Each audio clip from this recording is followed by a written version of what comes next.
Today we're going to focus on these stitch welds. We're going to get this side done.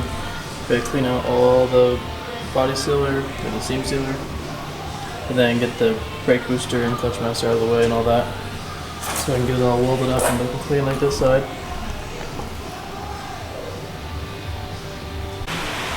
Alright, got the clutch master, the booster, and the brake master out. All the brake lines out.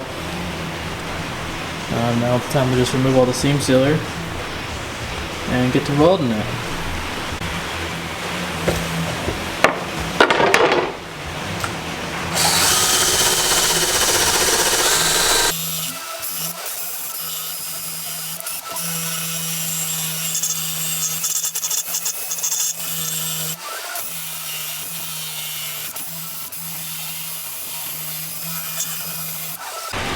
Okay, all the seam sealers out. I got all marked up for the welding. You see everything is like 1 inch apart, all the way around the edge of the seams, and all these seams up here. Let's get to welding it.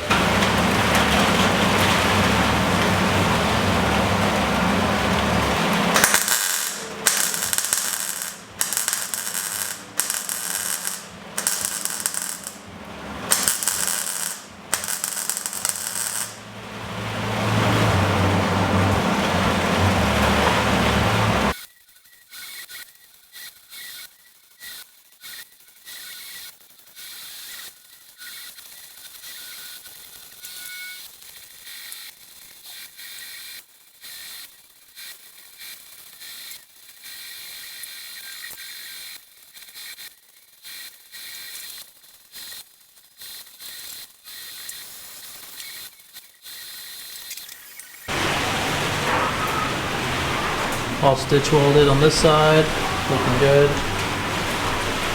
This side turned out a little better just because I cleaned it a lot more. So on the rest of the stitch welding, I'm gonna focus on cleaning it a lot more. So looks good. Now I just gotta figure out how to fix this frame rail that was cut for a wire harness tuck. I got this seam right here all cleaned up and marked, ready to weld. But I think that's going to be about it for today because it's getting super cold out here in the shop. Happy with the stuff that we got done. We still got to do this side, and the seams and all the frame rails and the firewall. But it's coming together. Stay tuned to see what else we get done. Hope we're going to have this thing up and running by the end of the year. That's my goal. Here's a ripcord that's all cut. I had to fix it because it was cut terribly before. I didn't have proper tools when I first did the over fenders.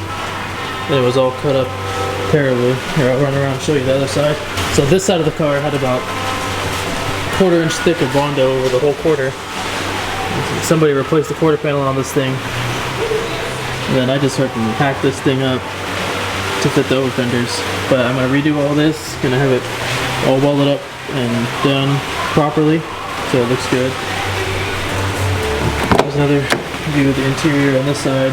Pretty much everything stripped except for the pedals, the column, the e-brake. Just got to get all the sound deadening out. The back's all stripped. I might even pull the windshield and all the lights out, or not lights, but all the side windows, so I can paint it, have it look better, and then just get everything reinstalled. I just realized the audio is probably really bad because how bad it's raining outside. But I was just looking at my subframe and I can't decide what color to paint it. I'm going to redo the control arms because they're wrinkled gold, not really liking it. And I'm thinking silver or black for this subframe, but what do you guys think I should do? Do wrinkled black or just a nice silver? And then for the control arms and knuckles as well. But the coilovers, I'm getting new ones, so they're going to go. So. And along with the rear subframe, I'm repainting everything else, having it all sandblasted and done. Here's the SR out of the S13. Just the S13 red top. I did wrinkle black on the valve cover, looks really good. It's pretty much going to get a full refresh. Nothing's really leaking. So we got a little seep on the front cover, I'm going to get that fixed up. And then I got a new manifold on the way. Stock T25. But I'm pretty much just trying to make this thing reliable, safe drift car. And then we'll eventually get some more power in this thing. I kind of just want to learn the chassis with low power. And let's get some seat time under my belt and have a nice chassis.